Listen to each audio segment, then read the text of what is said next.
Hey everybody, it's Jeremy. Welcome back to EA Tetragrammaton, where we are playing This is 129, but this is after the fact, several turns after the fact. There are a handful of turns that I ended up having to do later on due to either corruption or issues with the audio, etc. So this is one of those turns. Fuck. Back. So anyways, let's jump into it. I do not remember everything. I've done a slight review, but we're gonna kind of like just check things out. So this is a bunch of normal stuff. We've got some Naiad Warriors, Corpseman Construction, Forces of Darkness going on. We've got more Lichcrafts happening, Kusarikus, Reanimations, Naiad Warriors, Curse of Blood, so good stuff. Apkalus being summoned. And then we have this, 3 Flames from the Sky. So let's take a look at these. So we have a hit here, Raphabolia, 22 units killed. That is appallingly low, right? But I'm assuming that the strategy here was I was trying to do multiple casts to get more and more people injured so that we could get them low and kill them. We've got another hit, another 20 units, still appallingly low. And then another hit, 11 units. Horrible. That's absolutely garbaggio. So I do not remember exactly what my plan is. But it was terribly, terribly, terribly ineffective.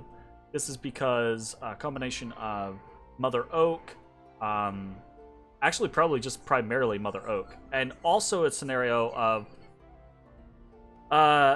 Flames from the Sky is a really useful spell on massive stacks, like 300, 400, 500, 1,000, right, units. It can only hit so many units, but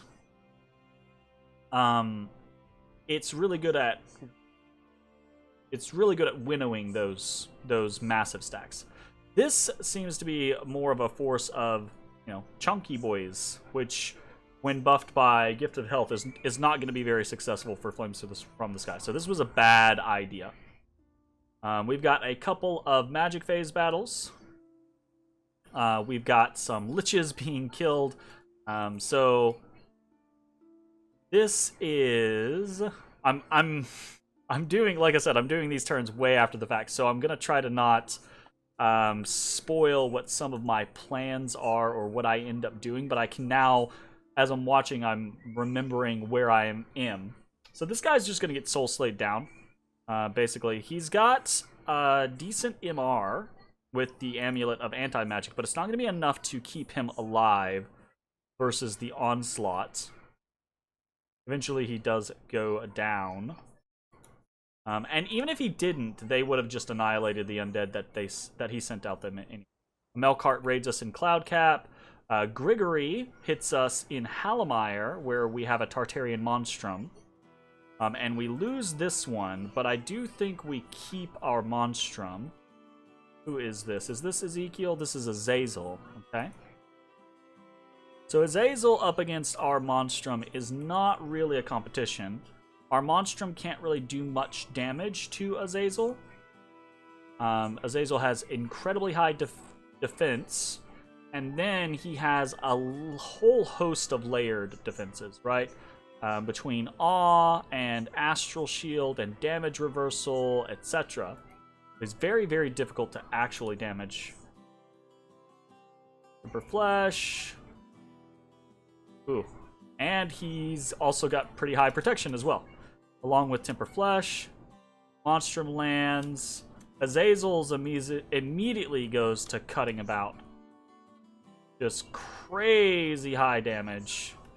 And even against someone like this who has such high regeneration, we're just not able to do any damage, and he's able to just destroy us. Slowly but surely. I say slowly, but really it's about 20 damage a turn. He's basically guaranteed to hit us every single time. And I don't think have hit him once. Oh, also add in the fact that he is ethereal, and our Monstrum does not have magical attacks. So, very, very, very one-sided fight there. We do manage to retreat successfully, though, so that's good. Our god has risen from the dead. Very nice. We have an okay-ish blood hunting time. Gala 49 gets attacked by some horror mantises. That's unfortunate. We are attacked in Stonehavens. We are attacked in Erd and lose. We take Ivermark.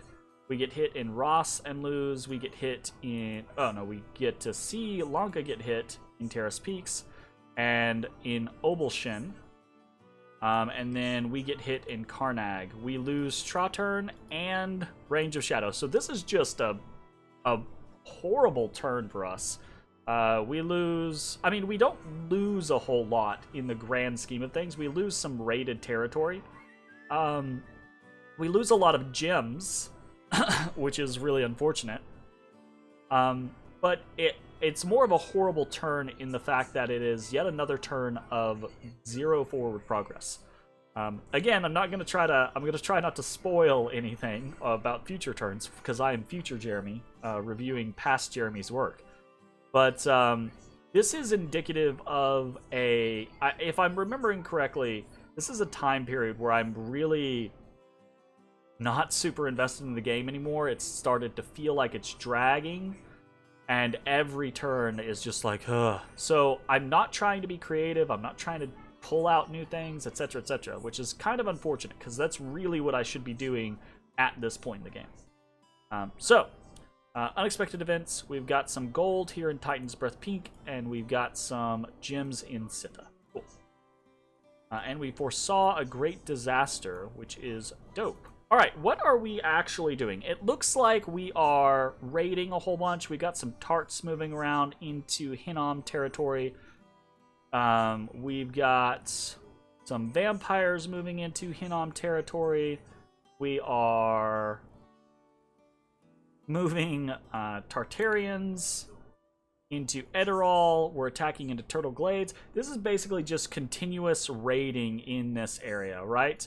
We're moving some elders about, just trying to be cheeky and see if we can't get some situations going there.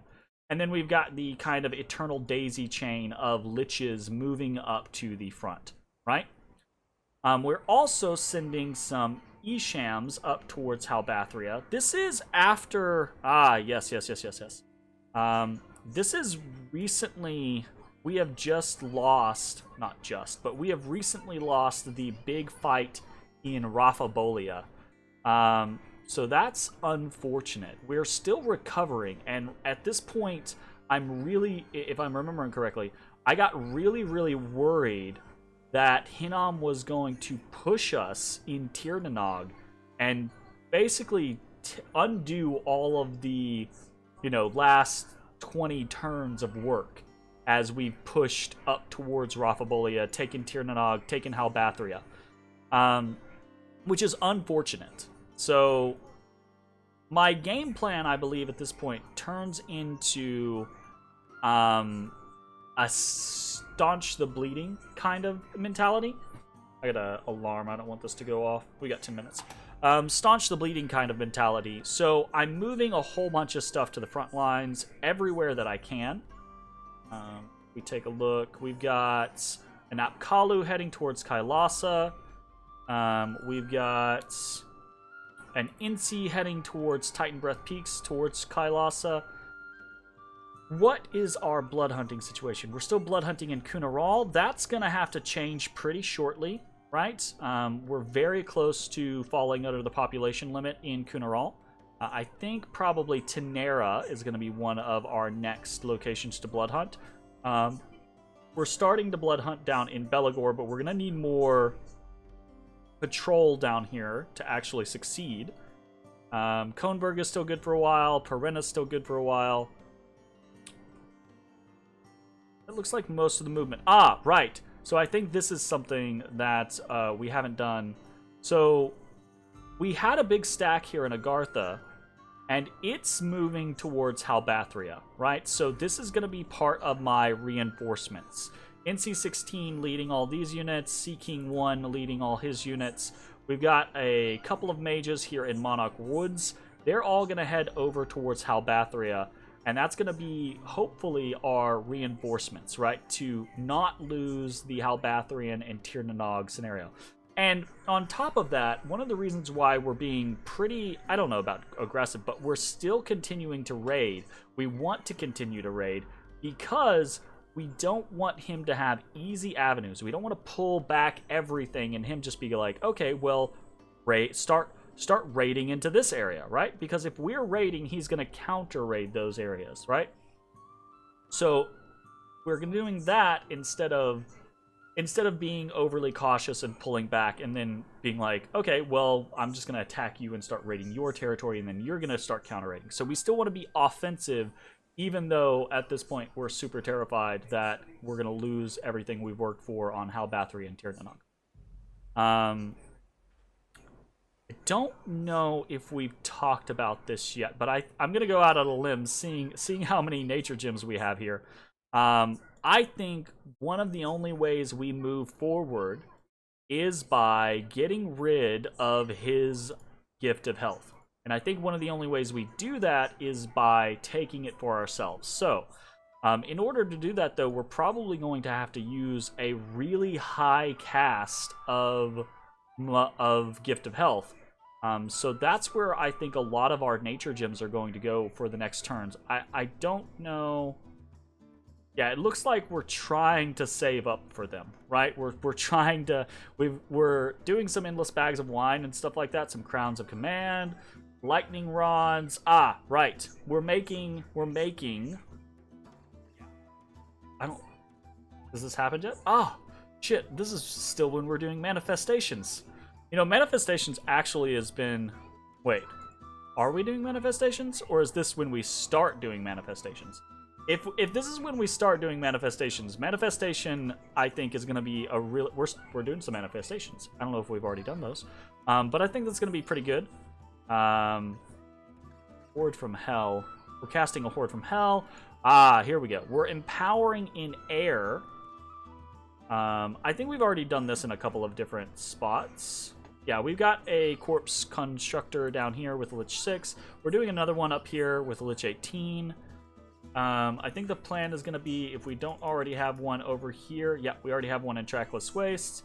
We already have one in So, I'm going to try to get one in Hal Bathria and start doing corpse constructions there as well.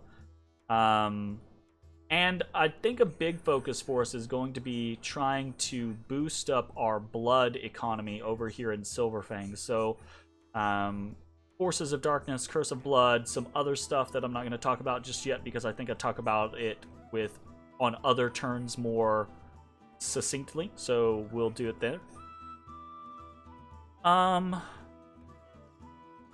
else do we got? We're doing some Horns of Valor and Crowns of Command in order to buff up certain troops. I think that's a goal for just general everywhere. That's not like a super specific one. Well, I say that. I think it's a specific one in response to the way we lost, right? This still being a Dark Skies issue, right? So we're losing these battles against Hinnom because of Dark Skies, because of being morale broken, right? So part of what we want to do is we want to make sure that our troops don't morale break, but another big part of what we're going to have to do is keep our casters from morale breaking. So we are probably, I don't know if we start doing this just yet. It looks like we're not doing it here. We're doing the Just Man's Cross, Eye of Aiming stuff. Pretty soon, we're going to have to start working on ways to make our casters more resilient against Dark Skies. This is something I think we already should have been doing.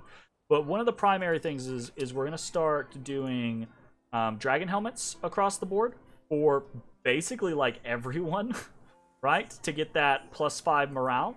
And then we'll also start doing things like Rings of the Warrior for +2 morale. So take, for example, our Gudu here, 284. He only has a base morale of 11, right? He's got 9 as a base. He's +1 in Friendly Dominion, +1 Home Province. So he's going to lose these. And he's going to be at 9. He's going to get a +1 because he is sacred and he's going to get blessed, right? So he's going to be at 10. But if we attack something like Raphabolia and it's got 6 or 7 Dom candles there, that 10 very quickly drops, right? Tanks.